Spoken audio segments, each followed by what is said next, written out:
Namaste, welcome to EduNine Career Guidance, Josh Innovations Private Limited, EduNine Overseas Consultancy. మనకి MCC counselling జరుగుతుంది కదా MBBS విద్యార్థులకి.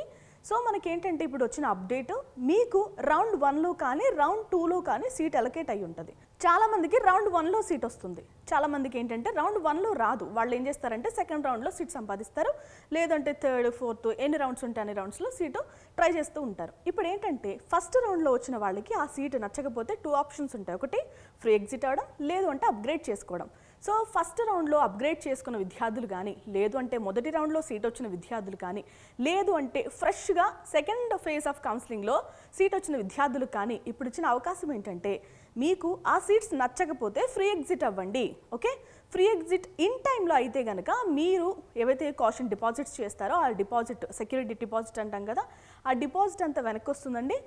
Time కనుక exceed అయిపోతుంది, అంటే వాళ్ళు ఇచ్చిన టైంలో కాకుండా వేరే టైంలో మనం అప్లై చేసినా అసలు కన్సిడర్ చేయరు, మనకి సెక్యూరిటీ డిపాజిట్ అనేది వెనక్కి రాదు. ఓకేనా, ఇప్పుడు మనం ఏం చేయాలి అంటే మీకు కనుక వచ్చిన సీట్ ఫస్ట్ ఫేజ్లో కానీ సెకండ్ ఫేజ్లో కానీ వచ్చిన సీటు నచ్చలేదంటే ఏం చేయాలి? ఎగ్జిట్ అవ్వమన్నాను కదా, ఫ్రీ ఎగ్జిట్ ఏ డేట్స్లో అవ్వాలి అంటే సెప్టెంబర్ 19 2 గంటల మధ్యాహ్నం 2 గంటల నుంచి సెప్టెంబర్ 24 సాయంత్రం 6 గంటల లోపు అయితే మీరు ఎగ్జిట్ అవ్వచ్చు.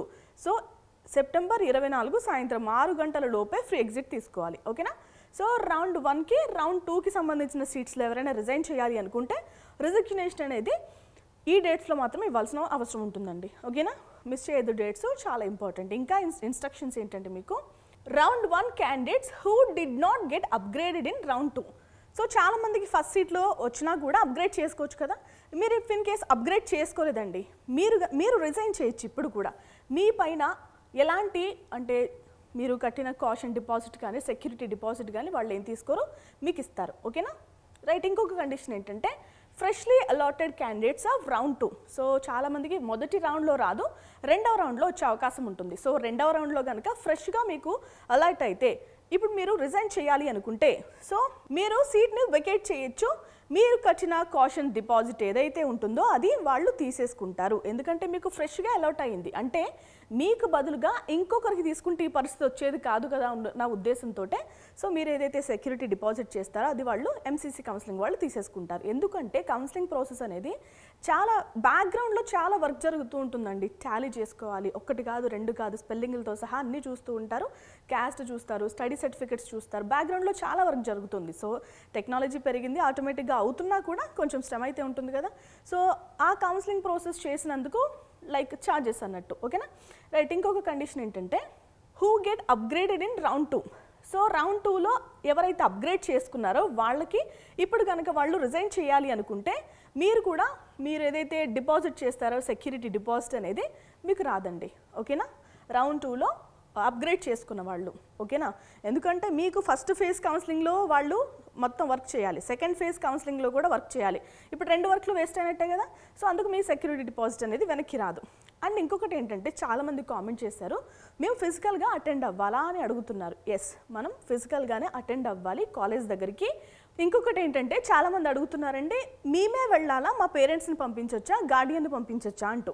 మీరు ఫిజికల్గా అటెండ్ అవ్వాలండి, కాలేజ్కి వెళ్ళి రెసిగ్నేషన్ లెటర్ ఇవ్వాలి. అసలు ఎందుకు అంటే ఏమైనా పర్టికులర్ సిచ్యువేషన్స్ వెళ్ళలేని స్థితిలో ఉంటే తప్ప స్పెషల్ కండిషన్స్ ఏం లేవు, ఖచ్చితంగా క్యాండిడేటే వెళ్ళాలి. ఓకేనా, పేరెంట్స్, గార్డియన్స్ లేదంటే రిలేటివ్స్, బ్లడ్ రిలేషన్స్ వాళ్ళు వెళ్ళడానికి అవ్వదు, మీరే వెళ్ళాలి. ఎందుకంటే ఇప్పుడు మీకు సీట్ వచ్చింది, ఓకే, మీకు సీట్ వచ్చింది, నేను మీకు ఫుల్ ఎనిమిని, నేను వెళ్ళేసి మీ సీట్ క్యాన్సిల్ చేస్తే సో ఖచ్చితంగా క్యాండిడేటే వెళ్ళి ఫిజికల్గా అటెండ్ అవ్వాల్సిన అవసరం ఉంటుందండి. ఇతరులు వెళ్ళడానికి అయితే ఛాన్స్ లేదు, పేరెంట్స్ కానీ గార్డియన్స్ కానీ వెళ్ళడానికి అవకాశం లేదు. ఓకేనా, ఇంకొకటి ఏంటంటే మీరు రిజిగ్నేషన్ లెటర్ అనేది ఆన్లైన్లో సబ్మిట్ చేయాలి, దాన్ని ప్రింట్అవుట్ తీసుకుని కాలేజ్ ప్రిన్సిపల్కి కూడా ఇవ్వాల్సిన అవసరం ఉంటుంది. ఓకేనా, మనం ఏదైతే ఎంసీసీ పోర్టల్లో ఉందో అది మనం డౌన్లోడ్ చేసుకుని ఫిల్ చేయాల్సిన అవసరం ఉంటుంది. ఓకేనా, సో ఇదండి ఎంసీసీ నుంచి వచ్చిన నోటీస్. మనకి చాలామంది ఏం చేస్తారంటే సీట్ నచ్చకపోతే ఈ టైంలో ఏం వెళ్తాంలే అన్న నెగ్లిజెన్సీ వద్దు. తర్వాత మీరు ఫ్రీ ఎగ్జిట్ చేసుకోవడానికి అవకాశం ఉండదు. అప్పుడు ఏంటంటే మన పైన పెనాల్టీ వేస్తారు. ఒక్కొక్క సీటు ఖరీదు 20 లక్షల వరకు ఉండొచ్చండి.